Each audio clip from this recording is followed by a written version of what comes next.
Bueno,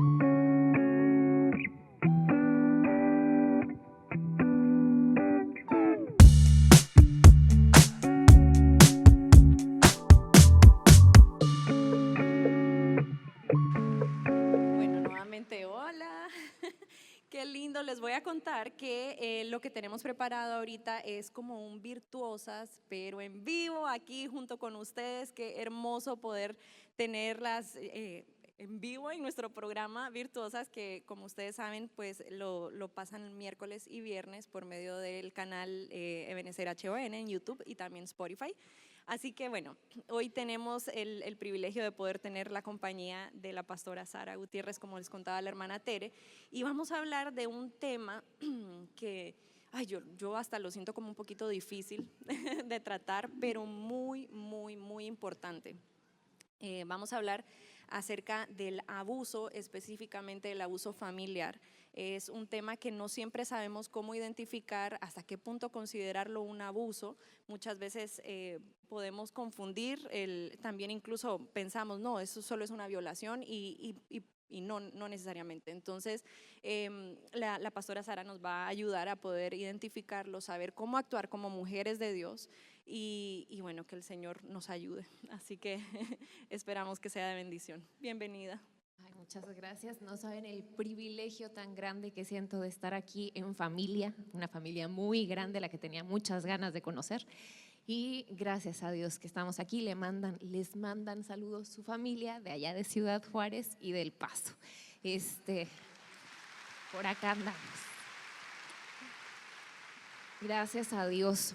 Es un tema muy difícil de tratar, efectivamente, y sí, sobre todo porque se confunde. Pensamos, se nos viene la palabra violencia y pensamos en un golpe, se nos viene la palabra abuso y pensamos en una violación, y no necesariamente así, es así. Hay también un abuso del que muy poco se habla, de hecho hace muy poco se empezó a estudiar.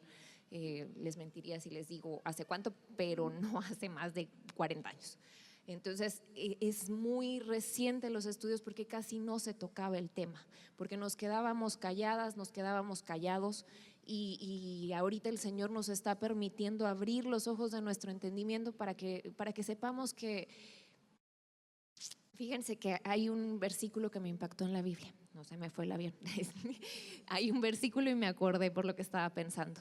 Dice que llegó el Señor y les mandó a hablar acerca de la libertad con Moisés.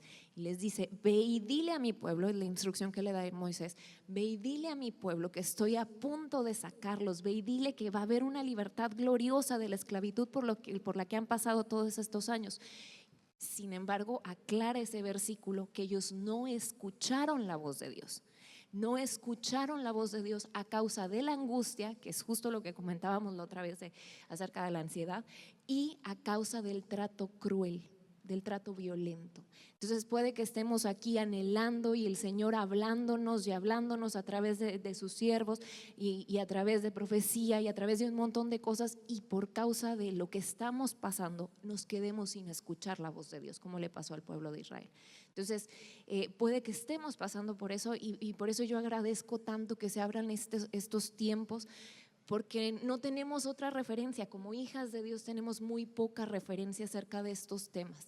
O nos vamos y escuchamos al feminismo, que ahorita está a tope, marcándonos que cualquier cosita ya está mal y que tenemos que defendernos y que tenemos que hacer y levantarnos, o nos vamos al lado religioso, que tampoco es lo que al Señor le agrada. Y lo digo con confianza porque aquí no habemos religiosas, gracias a Dios, y sin embargo por muchos años se marcó así.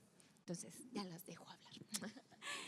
Pastora Sara, ¿cómo a la luz de la palabra, que es lo que nosotros queremos, ser edificadas a la luz de la palabra, qué es abuso? ¿Cómo podemos decir? Usted nos decía, sí, pero ¿cómo lo definimos? Porque de una manera ya así más o menos que como un concepto, la Organización Mundial de la Salud lo define como violencia, porque es alguien que por la fuerza quiere venir y obliga a alguien que es quizás menor en fuerza a hacer lo que él desea, pero es violencia.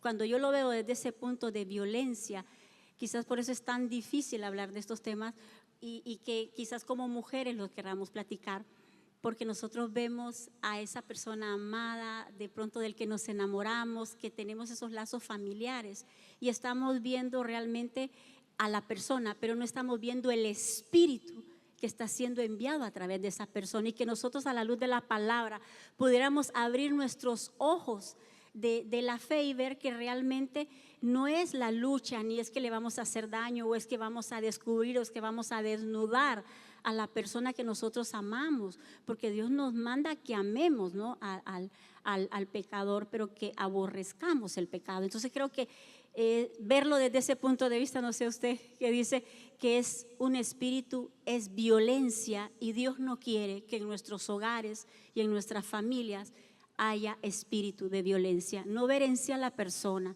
porque de una manera espiritual yo lo veo así, no sé usted, pastora Sara. Amén. Les voy a leer el término aquí.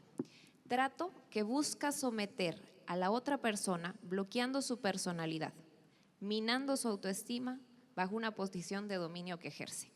Otra vez, trato que busca someter, voy a hacer una corrección.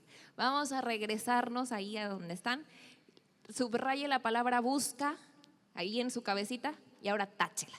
¿Por qué? Porque si lo ponemos como que es alguien que busca, pensamos que es consciente forzosamente, y no necesariamente. Y es lo difícil de cuando se habla acerca de la violencia psicológica o emocional. Vamos a dejarlo en emocional porque a lo mejor nos incomoda el término psicológico. Cuando se habla de violencia emocional, pensamos que estamos listos con nuestros cuernitos y nuestra colita en la mano a ver a quién tachamos de diablito, y con nuestra aureola y nuestras alitas también en el otro bolso para ver a quién tachamos de angelito, ¿verdad?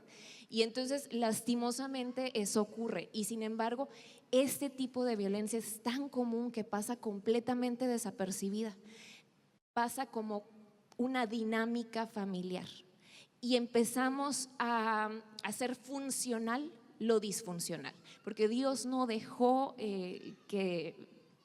no marcó el matrimonio para que viviéramos de esa manera, y empezamos a hacer este tipo de violencia disfuncional. De hecho, es muy difícil dar una definición, porque les digo, hace muy poco se empezó a estudiar, y porque se confunde mucho. Si uno va y va y denuncia un abuso emocional, se le van a quedar viendo así con cara de ¿qué te está haciendo? Ay, tan exagerada. O sea, de verdad, y hasta que uno no, bueno, pues entonces me está forzando a tener relaciones. Entonces eso sí lo podemos catalogar aquí, y eso sí le podemos tener una sentencia pero el abuso emocional no. Y sin embargo les digo, pasa como dinámica familiar. Y antes lo veía yo como que era una escalerita, pero realmente no es así. O sea, está el abuso emocional, está la violencia física, que les digo, lo difícil de detectar el abuso emocional es que no hay un golpe de por medio, no quedo con el ojo morado, ¿verdad? Entonces es muy difícil de detectarlo. Se fue dando progresivamente y poquito a poquito hasta que realmente el daño es adentro, y de hecho las personas que lo padecen terminan diciendo: yo hubiera preferido un golpe, porque el golpe me lo puedo quitar, pero la herida tan grande que se generó adentro por tantos años, esa es muy difícil. Bueno, y aparte está la violencia psicológica, el abuso sexual. Entonces les digo, lo veía como una escalerita, pero ahorita ya no lo veo así. Lo veo como que está el pastel y el golpe es la cerecita del pastel.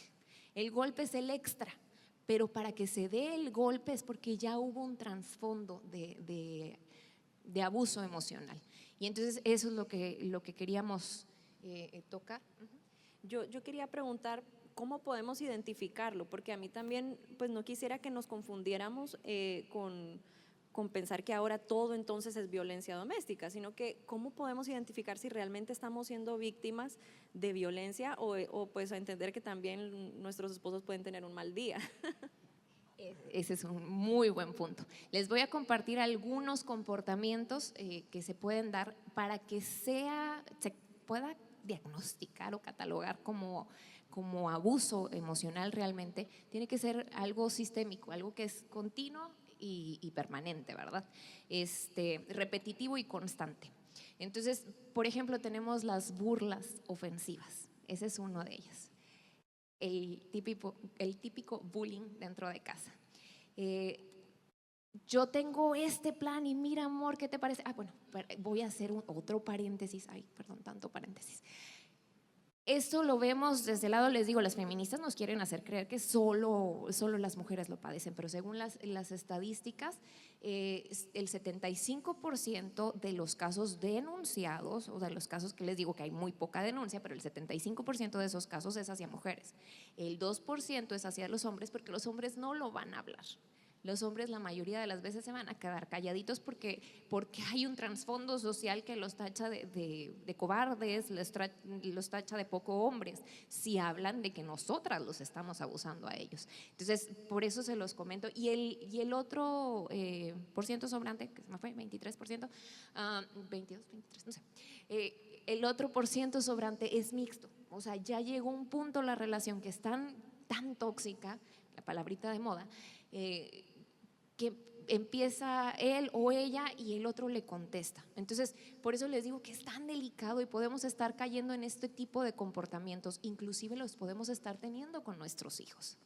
El abuso emocional no nada más es en pareja, es hacia nuestros hijos y son comportamientos tan mínimos que se van perdiendo dentro de esa dinámica. Entonces, por eso les decía, burlas ofensivas. Tengo este proyecto, ¿qué te parece? Ay, no seas ridículo, ridícula, ¿qué te pasa? Esa es un abuso emocional. Ahora, con ofensivo, yo soy cristiano, yo no digo malas palabras, yo no insulto. ¿Qué le pasa, verdad? Pero el punto es que ofensivo quiere decir cualquier cosa que ofenda. Hace poquito me estaba comentando una hermana que para ella la palabra hermosa significa gordita. Entonces, si su marido, que no pasa, pero si su marido le llegara a decir hermosa, para ella le está ofendiendo porque significa gordita, ¿verdad? Entonces, alguien que busca abusar sabe en dónde se ofende. Entonces puede estar en la casa en una reunión familiar y le diga, ay, estás hermosa, y de repente ella se enoja porque es una ofensa para ella. Y ya vieron qué exagerada es, ya vieron, así me trata todo el tiempo en la casa, porque es otra de las situaciones que se dan en la dinámica. Se busca dejar en ridículo a la persona que amas, cosa que no debería de ser. Hace poquito también me comentaban, ay, pero eso es muy de la generación de cristal, o sea, ahorita no aguantan nada, luego se ofenden. No, es que si estoy en mi casa con los seres que más amo, no debería de haber esas burlas, no deberían de burlarse de mí, no debería de burlarme de mi hijo, de mi hija por ser gordito, por ser flaquita, porque sigue siendo un abuso. Les digo, una situación en donde de repente se le salió el chiste y me ofendió, pues no pasa nada, pero si es repetitivo y constante, al final va a terminar menguando, va a terminar afectando mi autoestima y me voy a sentir incapaz, inútil, ¿verdad? Esa es una. Siento que estoy hablando mucho, pero bueno. No, esa es la idea. Tranquila, que aquí nosotras solo queremos hacerte las preguntas que sabemos que puedan darse en el tema, pero finalmente tú eres la experta, así que fluye. Y la invitada muy especial. Nosotros anunciamos a la pastora Sara de Gutiérrez. Perfecto. Déjenme les platico que hace 2 años aproximadamente, cuando empezó lo de la pandemia, el apóstol Sergio Enríquez dio un tema buenísimo acerca de las 13 palabras que aparecen en la Biblia que representan violencia. Y son, bueno, yo voy a comentar nada más 6 para que no se asuste, pero son justo estas. Entonces vemos a nuestro Dios misericordioso hablándonos y diciéndonos, aquí está la Biblia, aquí te lo dejé, y el enemigo también ahí acomodando todo, pero también nos da herramientas el Señor a través de la psicología, y entonces lo podemos ver, y ahí sigue estando en su palabra. Justo esas 13 palabras, 6 de ellas representan lo que les voy a hablar. Dentro de la Biblia también está la burla, y es una palabra en las que se traduce violencia. La segunda, ridiculizar o minimizar los logros. Y entonces llegas súper emocionada porque conseguiste algo, o tu marido o tu hijo llega súper emocionado porque consiguió algo por lo que estaba trabajando muchísimo. Ay, no es para tanto. Ay, o sea, sí, pero eso cualquiera lo puede hacer. Ese es un abuso. eso sigue siendo un abuso. Si yo no reconozco, si yo no valoro el esfuerzo que están teniendo los que están a mi alrededor, sigue siendo un abuso. Y les digo, son cosas tan pequeñitas que las vamos viviendo dentro de nuestra dinámica familiar y el Señor no quiere eso. Ignorar o excluir. De repente, eso se llama agresión pasiva. Muchas gracias. Eso se llama agresión pasiva. La típica ley del hielo. O sea, me enojé, ya no te hablo, ni siquiera te tomo en cuenta. Y con excluir me refiero también a las decisiones. De repente empiezan a tocar la puerta y uno abre y, ay, es que yo los invité, pero es mi casa. O sea, bueno, vámonos ni siquiera vámonos, tú súbete al carro y no te aviso ni a dónde voy, ¿verdad? Porque aquí no te toman en cuenta para las decisiones en qué se va a gastar el dinero, qué va a pasar, o no tomas en cuenta en las decisiones a los demás. Y, ay, pero soy cristiana, otra vez vamos a soy cristiana. Conozco, lastimosamente he sabido de casos de misioneros que se desaparecen porque la esposa sabe que es misionero y se desaparecen por 3 meses sin mandar recurso, sin una llamada, sin nada, porque él está haciendo la obra. Lo peligroso de esto es que escuché, leí y he sabido tantos casos dentro de la iglesia. Por eso les digo que me parece una oportunidad grandísima que se pueda tocar este tema, porque no tenemos otro punto de referencia sano. Y dentro de los cristianos sí está pasando. Esposas de pastores que no saben qué hacer porque se confunde con la religión. Se confunde. Y entonces eso es un abuso, que de repente no sepas ni a dónde va, ni a dónde vino y a qué horas llegó. No tienes idea. El que te excluyan de las decisiones o que excluyas de las decisiones es un abuso. Acusar y responsabilizar por sus acciones. Esa me gustaría así que la mega subrayaran, porque se da mucho. Si se enojó la persona, el que está siendo abusado es el responsable. Es que acomodaste mal la taza. Tú tienes la culpa de que yo me salga de mis casillas porque tú, no sé si se usa ese término aquí, me salga de mis casillas, me enoje porque acomodaste mal la taza. Entonces, cualquier otra cosa, tú tienes la culpa de que yo te haya engañado, porque no te cuidaste, porque no me cuidaste, porque estás muy gorda, porque estás muy flaca, no sé. O sea, tú tienes la culpa de todo. Y entonces el abusado empieza a grabarse eso en la cabeza y empieza a comportarse como el que él tiene la culpa. Aislar y controlar la vida, los proyectos, las relaciones con los demás, ya no permite tener relaciones, amistades que no le convengan al abusador. Gritos e insultos u ofensas, como los veíamos la otra vez. No debemos de normalizar dentro de nuestras casas los gritos. No debemos de normalizarlos. Es una obra de la carne y lastimosamente las vamos normalizando.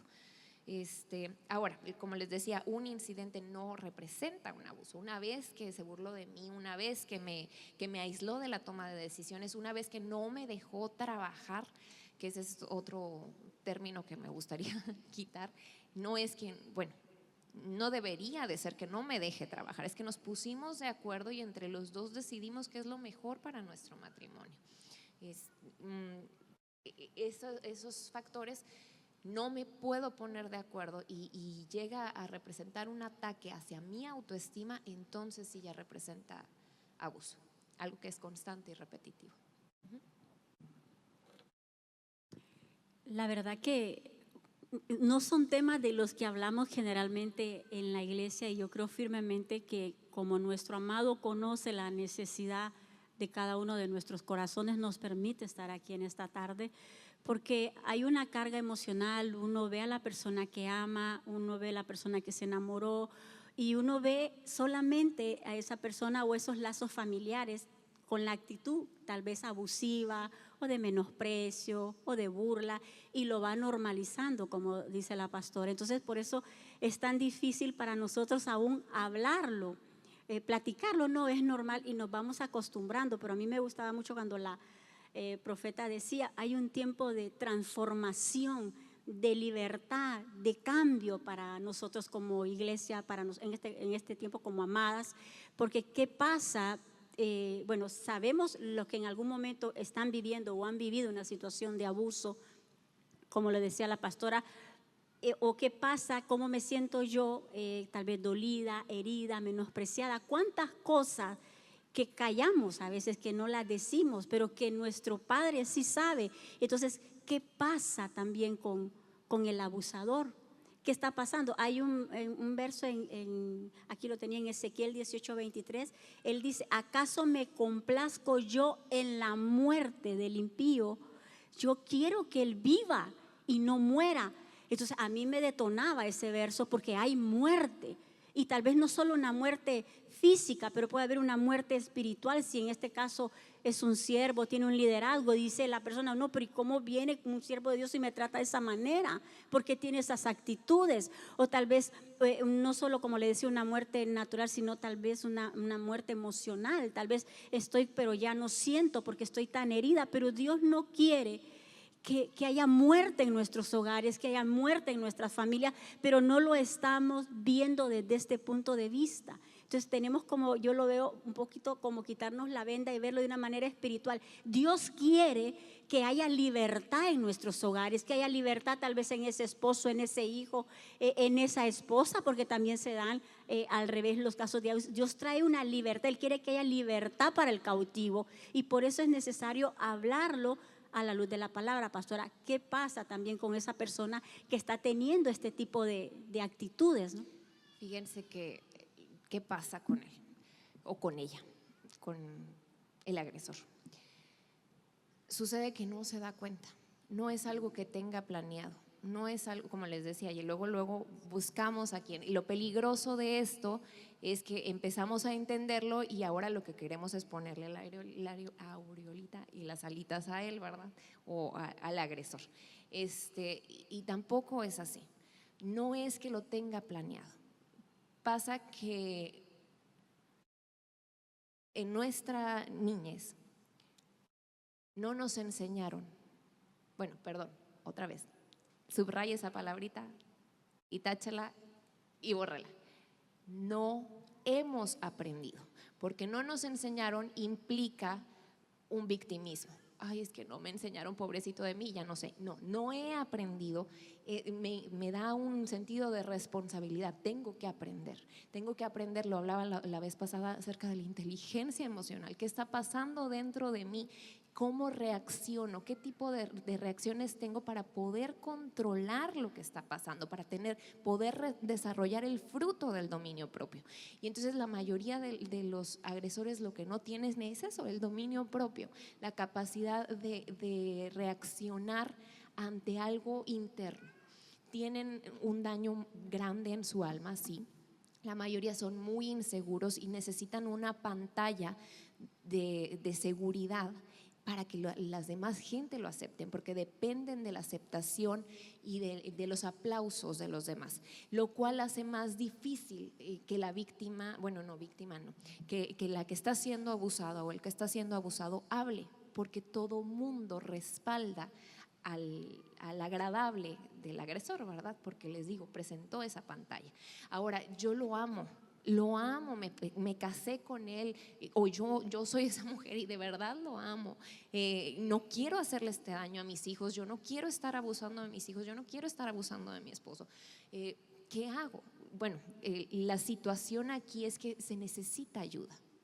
La persona que está siendo abusiva necesita ayuda, y ahí es donde entra la palabra de la mujer sabia: edifica su casa, mas la necia con las manos, con sus propias manos, la destruye. Y pensamos, bueno, no, yo voy a ser sabia y me tengo que aguantar y tengo que permanecer. No, fíjense lo que dice Proverbios 14:8: la sabiduría del prudente está en entender su camino. El prudente tiene sabiduría porque sabe a dónde va, sabe lo que está siendo consciente y se me fue la otra palabrita, intencional en cada ladrillo que está poniendo y la forma en que está edificando su casa. Pero dice, mas al necio lo engaña su propia necedad. ¿Quién es una persona necia? Una persona que se queda a pesar de las burlas, una persona que permanece ahí, o una persona que está dispuesta a ayudar a la persona que ama porque sabe que tiene una carencia dentro de él, sabe que tiene algo que necesita ayuda. La mujer sabia va a saber que aunque se destruya la pared que está construyendo ahorita, que hasta el momento estaba toda torcida y que no iba a poder sostener su hogar, aunque el Señor llegue y tumbe todo eso para edificar, para empezar a edificar desde abajo, sabe que lo está haciendo con sabiduría. La persona necia dice: no, aquí déjalo, así como está, así todo dañado, así todo lastimado, vamos a continuar con los gritos, vamos a continuar con los insultos, mientras no se den cuenta, mientras no pase nada afuera. No, es que está pasando dentro de ti. Es que dentro de ti, dentro de tus hijos y dentro de tu marido sí hay un daño. Entonces, para ser sabia tenemos que poner un alto y pensar inteligentemente, ser intencionales y pedirle la sabiduría a Dios para saber sobre qué estamos edificando y cómo estamos edificando. Bueno, siguiendo más o menos con eso, pero ¿cómo hacemos nosotras como mujeres de Dios? ¿Qué debemos hacer? O, bueno, hay diferentes niveles de agresión, ¿verdad? Ya para una agresión física, ¿qué hacemos? Porque yo creo que en nuestra cultura todavía nos da miedo buscar ayuda. Es que para cuando llegó la agresión física, les digo que ya hubo un trasfondo muy fuerte. Tenemos que aprender a poner límites. Tenemos que aprender a poner límites. Sabes, la mayoría de las víctimas se quedan ahí, víctimas no, de las personas abusadas. ¿Por qué? Porque una víctima me convierte en pobrecita de mi pobrecita. Y yo veo aquí mujeres guerreras, sé que nos están viendo mujeres guerreras del Señor. Denle un aplauso al Señor. Nos están viendo mujeres guerreras del Señor que saben que aunque no tienen la culpa, sí tienen la responsabilidad de hacer algo en pro de su matrimonio, ¿sí?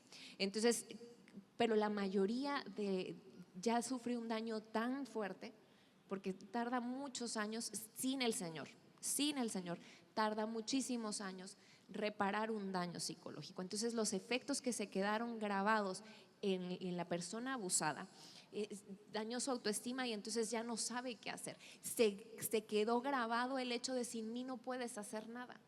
Las burlas esas de que les digo: no, pues voy a salir a emprender esto.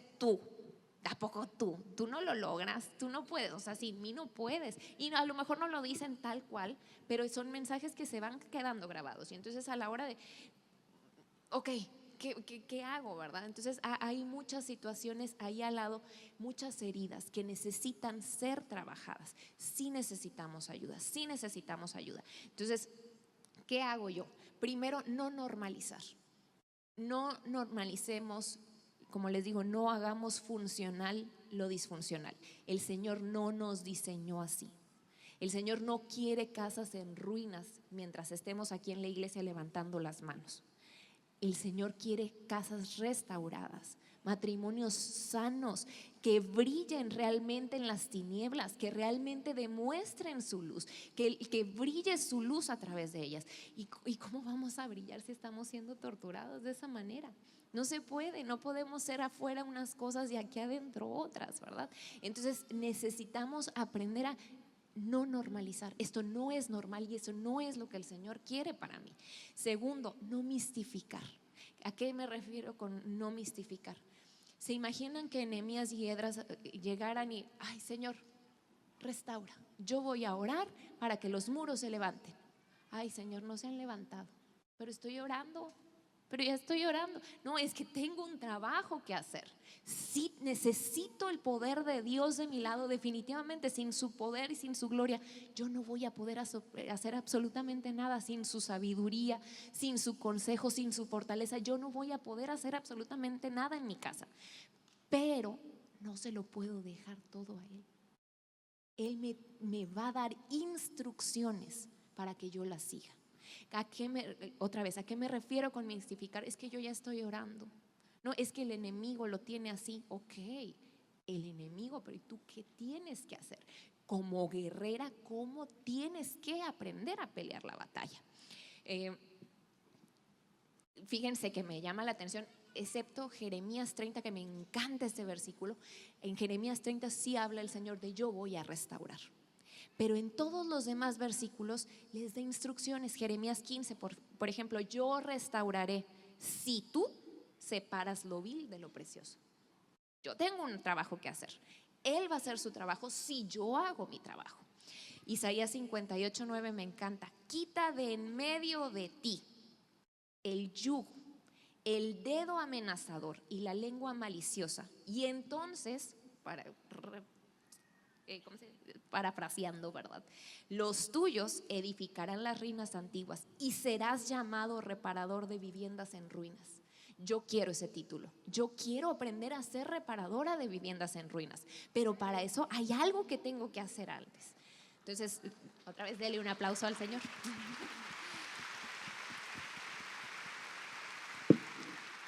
¿Cuál es el mensaje detrás? Que no dice yo el Señor seré reparador. No, yo te voy a dar el título a ti. El trabajo lo tienes tú.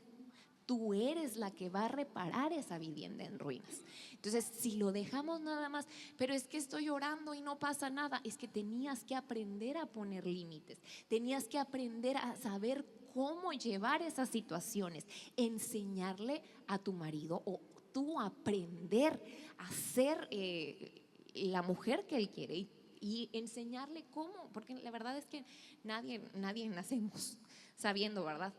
Y yo le digo no a los matrimonios estilo Disney. Nos han vendido el cuento de que nos casamos y vivimos felices para siempre, y no es cierto, no es cierto.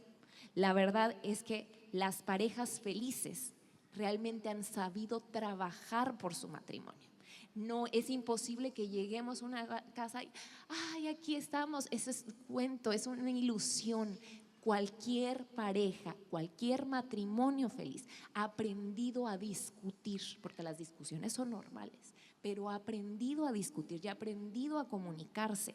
Entonces, si yo me quedo callada nada más por temor a que se enoje, nada más por temor a que me diga, no estoy formando la familia que yo quiero, y sin embargo sí la estoy destruyendo. Si estoy permitiendo que se vaya construyendo y construyendo sobre la nada, sobre el vacío, ¿verdad? Poner límites, sobre todo poner límites. Son esfuerzos pequeñitos, pero necesito conocimiento, necesito ayuda. Ayuda, es indispensable que pidamos ayuda. Pero se va a enojar, porque otra de las características de la persona que abusa es que, como les digo, necesita la valoración y el aprecio de los demás, necesita el reconocimiento. Entonces, en el momento en el que sienta que alguien está viendo sus defectos, obviamente va a saltar, él no va a querer ayuda. Pero en este caso, si tú estás siendo abusada, la que necesita ayuda eres tú, para aprender a poner esos límites, para poder aprender a hacerle frente a esos ataques ahí sí del enemigo, y poder ayudar a tu marido o al abusador. Y si tú eres la que está abusando, necesitas ayuda también. No te puedes quedar con lo que los demás piensen. Eso realmente no importa, tiene el mínimo valor. Estás trabajando para edificar tu casa. Entonces necesitamos ayuda. ¿A quién corro? Gracias a Dios tenemos unos ministerios hermosos en donde el Señor ha permitido entender qué es la administración. Tienen un departamento lindísimo, ya me contaron aquí, donde hay a dónde correr. Hay ministros a quienes pedirle ayuda, que tengan un proceso. Ahora, ¿a quién le pido ayuda? ¿A quién? No puede ser a cualquiera. La verdad, no puede ser a cualquiera, porque tendemos luego a dar el consejo más fácil. Ay, sepárate. Se oye horrible, y de verdad se oye, parece el camino más fácil, pero es el más difícil de todos. Es horrible. Bueno, yo me imagino que ha de ser horrible la separación, y lo que pasa es que se dan un montón de salidas en falso, porque por la misma dinámica que se lleva y la misma necesidad que tiene la persona abusada, sale y decide, no, ya, voy a poner límites, y con este hombre no se puede, y ya me voy. Y luego a la hora de la hora salió Y resulta que lo necesito y regreso y le doy todavía más poder. Le doy todavía más poder porque vuelve a saber que necesito de él. Entonces la situación está en que no puedo escuchar a cualquiera.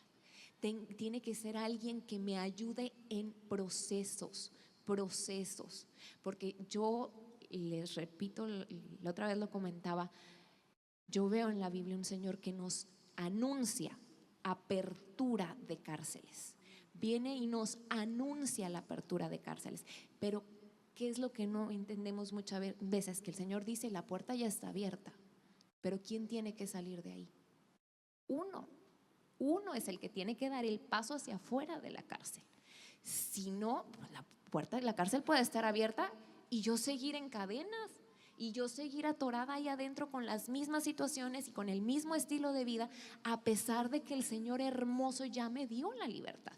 Pero tengo que aprender a vivir afuera, tengo que aprender a vivir en esta nueva identidad como libre, y por eso necesito alguien que me acompañe en ese proceso y que me pueda levantar las manos en oración y en consejo sabio, porque dice la Biblia que con estrategia se hace la batalla. Eso es una batalla a nivel espiritual, obviamente. Si yo no tengo una estrategia, pasos a seguir, nada más voy a terminar más lastimada.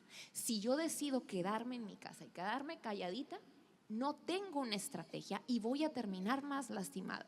Si yo decido salirme nada más así, voy a terminar lastimada. Necesito una estrategia y para eso hay ministros que me pueden acompañar, sea cual sea mi caso, porque hay que escuchar las dos versiones. Hay que saber qué es lo que tiene que hacer cada uno y entonces empezar a planear una estrategia para sacar a libertad a mi vida y a mi matrimonio. Pastora, y desde el punto de vista que usted decía, saber que es un tiempo desde el punto de vista de la restauración, de poder edificar, reedificar, restaurar, porque si nosotros lo vemos desde ese punto espiritual va a ser más fácil accionar, no quedarnos y no edificar, porque si la mujer sabia edifica, como quien dice, es ora, acción. Yo veo una mujer en la Biblia que ella es tomada, Abigail, como una mujer muy sabia. Y Nabal era su esposo y era un abusador por excelencia. De hecho, su nombre es Nabal, aquel que puede ocasionar en el original su muerte y la muerte de otros, el original de Nabal. Y es una mujer que ora y acciona. Yo veo en 1 Samuel 25:19, yo lo anoté, y dijo a sus mozos cómo pedir ayuda, a quién ir.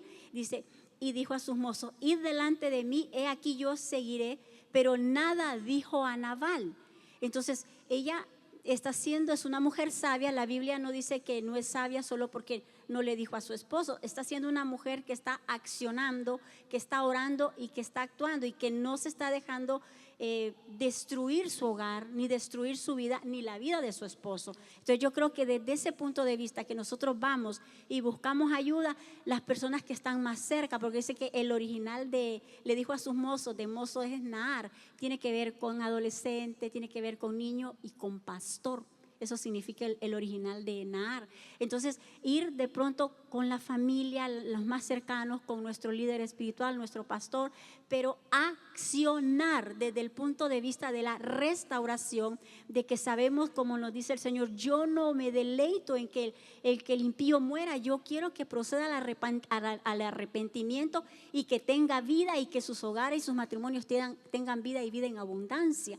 Desde ese punto de vista nosotros vamos a accionar, pero no del punto de la vista de la culpa, de quedarnos sin hacer nada. Es por la vida, porque le estamos creyendo al Señor que Él quiere que tengamos hogares felices, restaurados, y que sea el mejor vino el de este tiempo. Amén, definitivamente. Ahora, es importante que también sepamos a quién vamos a acudir, porque lo peligroso de esto es que luego andamos quemando a nuestra pareja con todo el mundo, a nuestro marido, y ahí están, y nuestros familiares le van a agarrar coraje, obviamente, ¿verdad? Y después yo voy a andar muy de manita sudada otra vez con él, y es peligroso. Entonces, de preferencia alguien que esté aislado, que sea neutral. Que sea neutral. Y cómo pedir ayuda también, porque ya se grabó dentro de mi cabecita si soy la abusada, se grabó dentro de mi cabeza que yo tengo la culpa. Entonces yo voy a ir y no voy a ir con el panorama completo. Esto es lo que está pasando realmente, cómo ayudo a mi esposo, cómo me ayudo a mí misma, cómo levanto este matrimonio, ¿verdad? Pero sí, de preferencia alguien que sea neutral, y sí ir a pedir ayuda. Hay que correr a pedir ayuda, no me puedo quedar con ese daño adentro. Ahora, ¿cómo ayudo? ¿Cómo puedo ayudar? Alguien externo. Estoy viendo lo que está pasando. ¿Cómo le puedo ayudar a mi amiga, a mi amigo? ¿Qué situación hago aquí? Lo primero que hay que hacer es tener comprensión, porque suelen desesperar ese tipo de, ¿cómo te aguantas tanto? ¿Cómo puedes aguantar tanto? Es que ya les expliqué que hay un montón de factores ahí trabados, ¿verdad? Apoyo incondicional, porque si estamos detrás de ellos, es que no te dejes, es que no te dejes, es que no te dejes, les estamos generando nada más tensión. Nada más estamos generando más tensión. No revictimizar. Este término revictimizar me gusta y lo aplico de esta manera. Imagínense que alguien lo atropelló un carro y entonces yo agarro el carro y por querer ayudar le vuelvo a pasar el carro de ida y de vuelta. Eso es revictimizar. Entonces ella ya se siente o él se siente lo suficientemente mal por lo que está pasando, y yo, es que tú tienes la culpa, y empiezo a juzgar y empiezo a decirle un montón de cosas más que no le van a ayudar, no le van a ayudar. Y por favor, no, si yo no estoy en una posición de dar un seguimiento, no aconsejo, apoyo, no aconsejo. Porque si yo no puedo dar un seguimiento y empiezo a decir de mi parte lo que debe de hacer, lo único que puedo hacer es lastimar aún más lo que todavía tiene arreglo de parte del Señor, si es que tiene arreglo, ¿verdad? Y cuidado con los abusos religiosos. ¿Qué es un abuso religioso? Agarrar y es que el amor todo lo soporta. Y sí es cierto, pero cuando yo digo el amor todo lo soporta, quiero decir que te estás cayendo, yo voy a ser tu soporte, no de que todo lo tengo que aguantar calladita, sino que yo tengo que ser tu soporte. Entonces agarramos versículos a nuestra conveniencia para aplicarlos y empezar a juzgar desde un tono religioso. Y entonces cuando alguien ya entendió que en su proceso el Señor quiere hacer algo con él y y yo empiezo a juzgar, es que está haciendo mal. Y la verdad, otra vez lo digo con confianza, porque aquí no hay religiosas, bendito Dios, aquí no hay ninguna religiosa, porque a las religiosas no hay manera de darles el gusto. Si se quedan, está mal porque se quedan, y si se van, está mal porque se van. Entonces yo lo que tengo que hacer es decir no a los abusos religiosos y saber que el Señor tiene que darle sabiduría a la persona que está padeciendo esto, y yo tengo que orar y estar ahí para apoyar y para recomendarle por qué no vamos, porque la mayoría se quedan callados o vienen y me dijeron a mí porque es mi mejor amiga. Y entonces vamos a hablar con los pastores, vamos a hablar con los ancianos, vamos a hablar, tú puedes salir de esto. Pero como les digo, si me meto a dar consejos sin saber qué es lo que hay detrás, o me empiezo a soltar versículos así como si fueran metralleta, voy a lastimar más. La verdad que qué tema tan intenso, ¿verdad? Yo quería saber si hay preguntas, no sé si nos ayudaron a pasar notitas para poder recolectar preguntas. ¿No hay? Entonces yo voy a hacer una que me agarraron en curva porque yo iba a hacer una trampa, la verdad. Pero la iba a meter como que fuera una pregunta de ustedes para evitar que me regañaran.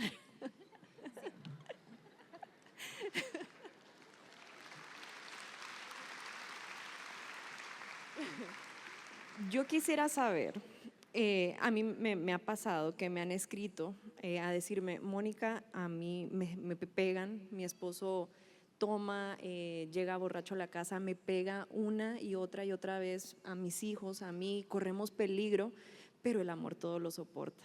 Entonces, yo quisiera saber si la violencia es considerada también como una infidelidad y nos puede dar apertura de que si nuestro esposo no nos respeta, no hace un cambio y estamos en riesgo, nuestra vida, si pudiera ser tomada como una infidelidad para nosotros, huir de ahí. Qué pregunta tan más complicada. Pero yo voy a Espero decir que fueron ellas- ustedes. Miren, es muy difícil, es que es lo que les decía, es muy difícil. Si no están los dos puntos de vista, es muy difícil hacer una observación así. Yo creo que, como les digo, el Señor no nos ha mandado a esclavitud. Si mi vida corre peligro y yo… Si si mi- habían, ¿por qué abrí la boca? Por eso, pues ya la dijiste. Ok, si mi vida corre peligro, yo tengo que correr. Otra vez, no por sálvese quien pueda, sino porque yo amo a la persona con la que estoy. Tengo que buscar a alguien que lo pueda ayudar. Tengo que buscar a alguien que lo pueda ayudar. Ahora ya fue muchísimo, ya buscamos ayuda, ya fuimos a administración, ya fuimos a consejería, ya fuimos a psicología, ya cerramos todas las puertas. Entonces ahí mismo el Señor es el que te va a decir cuál es el paso que tienes que tomar. Como les digo, esa no es la vida, y lo decía ahorita la hermana Teresa, no es la vida que el Señor nos prometió, la vida en abundancia que el Señor nos prometió. ¿Podemos hacer algo? Hagámoslo. Siempre vamos a poder hacer algo, sea cual sea la instrucción de parte de nuestros consejeros que ya escucharon las dos versiones. Mi vida corre peligro, entonces sí tengo que ir a hablar, definitivamente tengo que ir a hablar. Se enoje, repatalee o haga lo que haga, yo tengo que ir a hablar para salvar su alma y para salvar mi matrimonio, si es que se puede salvar, y para salvar sobre todo la vida de mis hijos, ¿verdad? Tenemos otra pregunta, pastora. ¿En qué parte del abuso se puede poner un punto y aparte un stop? ¿Y qué hacer cuando la esposa es cristiana pero él no? Ay, van a escuchar eso mucho ahorita. Depende. Puede que sí, puede que no, pero lo más seguro es que quién sabe. Ay, gracias.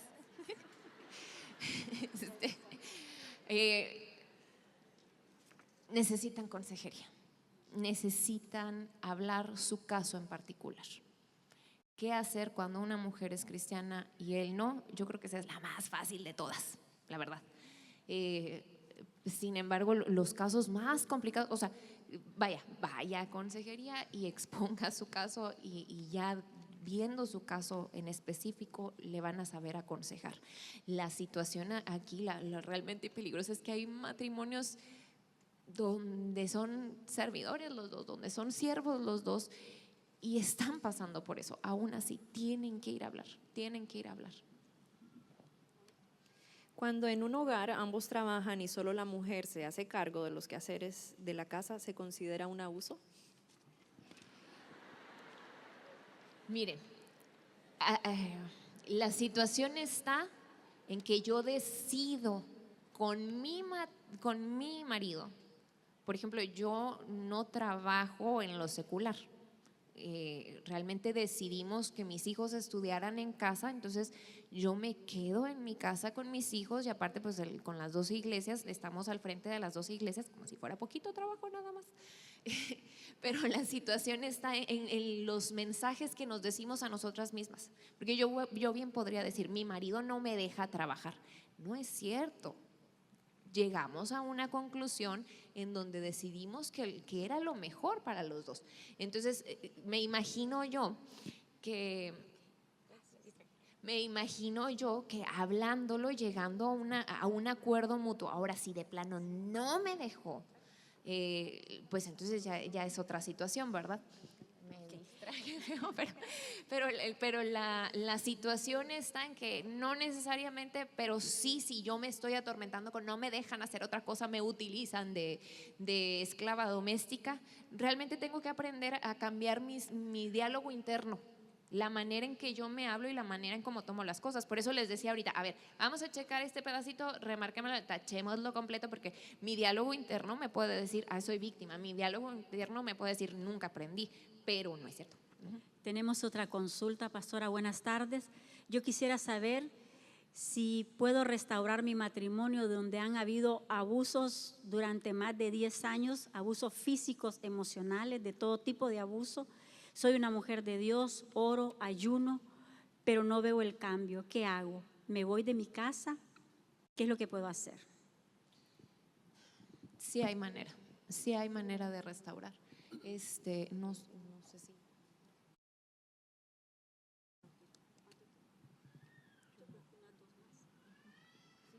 Sí hay manera de restaurar. Ahorita, primero Dios, vamos a ver qué proceso, qué es lo que hizo la restauración dentro de la Biblia, con conceptos bíblicos.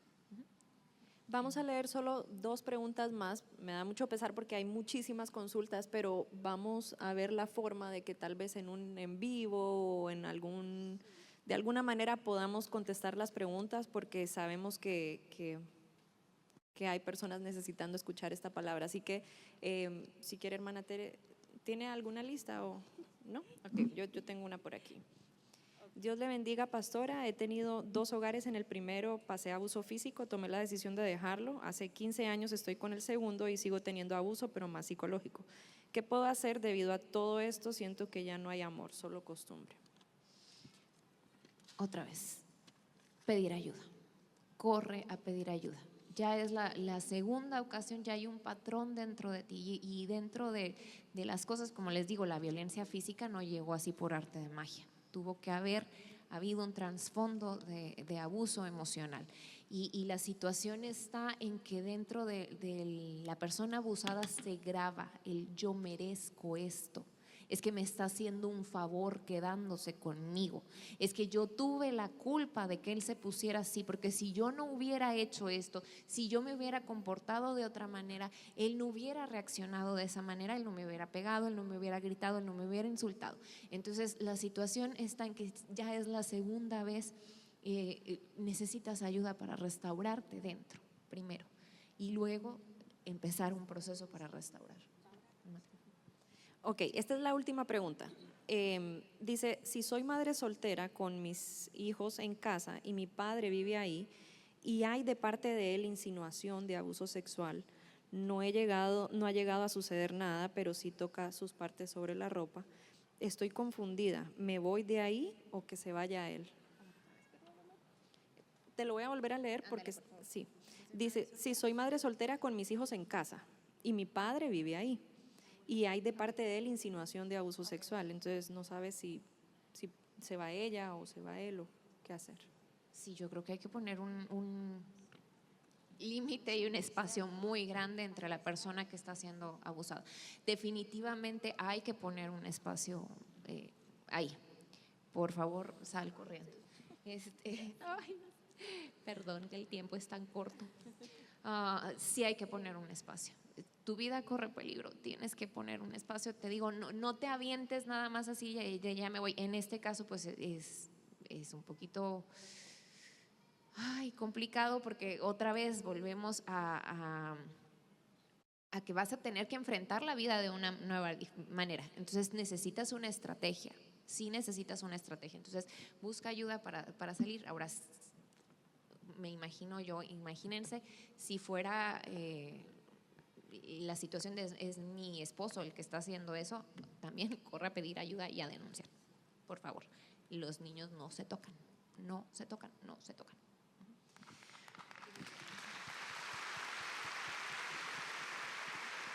Bueno, ahora quisiéramos darte un tiempo para que puedas orar y ministrarnos, así que si el equipo de alabanza pudiera ir subiendo y te damos un tiempito. Nosotras nos retiramos.